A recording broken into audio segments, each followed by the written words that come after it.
Exercise 12.2 question number 7. A chord of a circle of radius 12 centimeter subtends an angle of 120 degree at the center. एक circle है जिसकी radius हमें given है 12 centimetre, ठीक है।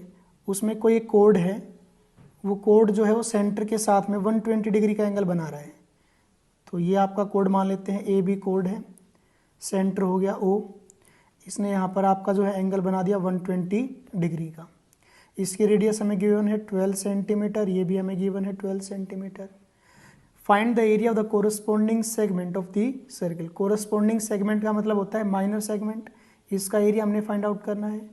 इसका एरिया फाइंड आउट करने के लिए सबसे पहले तो इस माइनर सेक्टर का एरिया निकालेंगे, फिर उसमें से इस ट्रायंगल का एरिया माइनस करेंगे।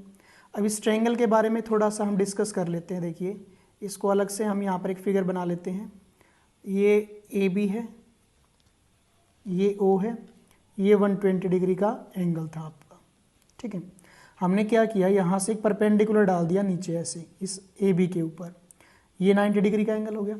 अच्छा, इस ट्रायंगल में अगर हम देखें ये दोनों साइड्स इक्वल हैं, तो ये दोनों एंगल कैसे होंगे, इक्वल होंगे, और इन दोनों का सम 60 डिग्री होगा। क्यों?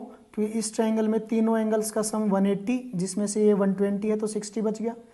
इन दोनों का सम 60 है और दोनों इक्वल हैं, तो ये एंगल 30 और ये भी एंगल 30।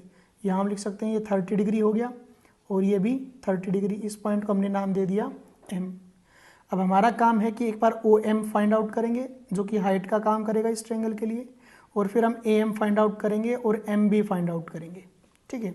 ए एम और एम बी फाइंड आउट होने के बाद में ए बी जो है इस ट्रायंगल के लिए बेस का काम करेगा। फिर इसका एरिया निकालने के लिए half into base into height का फॉर्मूला हम यहाँ पर लगा सकते हैं। देखिए, इसमें हम बात करते हैं, ये तो हमने बता दिया, ये 30 का होगा, ये 30 का होगा, ये 90 का है, और ये आपका कितना बच जाएगा 60 डिग्री का, ठीक है। तो इन triangle O M A and triangle O M B, इन दोनों ट्रायंगल्स में angle O M A is equal to angle O M B is equal to of 90 degree, ठीक है। And O M is common and A O is equal to O B. Right angle बराबर है, ठीक है, एक side common है और hypotenuse equal है, तो by R H S rule ये दोनों ट्रायंगल क्या हो गई, congruent. Therefore triangle O M A is congruent to triangle O M B. इसका मतलब ये हुआ कि भाई ए एम और एम बी दोनों क्या रहेंगे, इक्वल रहेंगे। तो आप ए एम फाइंड आउट कर लीजिए, उतना ही आपका एम बी रहेगा। अब देखिए, इस ट्रायंगल में बात करते हैं हम, इन right angled triangle O M A, हमें पता है भाई sine 30 degree, sine 30 degree, sine 30 क्या होगा, O M upon A O, O M upon A O, which is equal to sine 30 की वैल्यू होती है 1/2 इंटू में A O is equal to O M, which implies 1/2 into में A O की value है 12 is equal to O M, which implies 6 is equal to O M. तो O M की value हमारे पास कितनी आ गई, 6। ऐसे ही cos 30 degree will be equal to, cos 30 क्या होगा, A M upon A O, A M upon A O, which implies cos 30 की वैल्यू होती है √3/2 इंटू में ए ओ ऊपर जाके मल्टीप्लाई हो जाएगा, which is equal to A M, which implies √3/2 into में ए ओ की वैल्यू है 12 which is equal to A M, which implies 2 से इसको कैंसिल करेंगे 6 पे, 6 into √3 is equal to A M. A M की वैल्यू कितनी आ गई, 6√3। हमें पता है ए एम और एम बी दोनों इक्वल हैं, इसका मतलब ये हुआ कि भाई एम बी जो है उसकी भी वैल्यू कितनी है, 6 इंटू √3, पर हमें तो ए बी निकालना है। Therefore A B is equal to A M plus M B which is equal to 6 into √3 plus 6 into √3, 6 into √3 plus 6 into √3 हो गया 12 इंटू √3 सेंटीमीटर। ए बी की वैल्यू आ गई।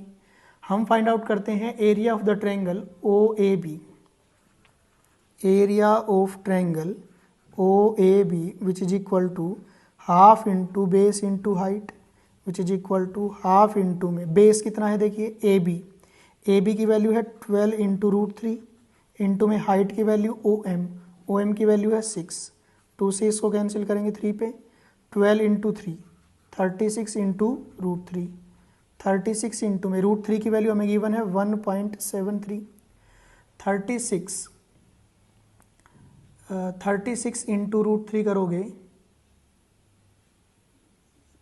तो आपके पास आंसर आएगा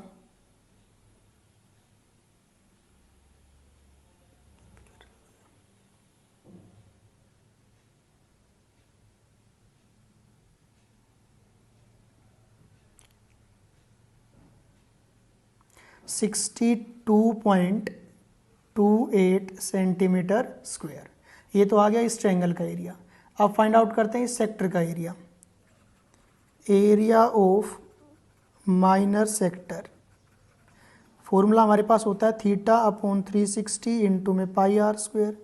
थीटा की वैल्यू है 120 अपॉन 360 इंटू में पाई हमें गिवन है 3.14 इंटू में आर स्क्वायर, आर की वैल्यू 12 का स्क्वायर करोगे तो 144, 0 से 0 कैंसिल, 12 से ये 3 पे गया, इसको कैंसिल करोगे तो 4 8, so 48 multiplied by 3.14 that will be equal to 150.72 centimetre square.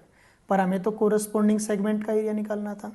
Therefore area of minor segment that will be equal to area of minor sector, वो कितना है 150.72 minus area of the triangle, triangle का area है 62.28, इसका answer आएगा 88.44 centimetre square.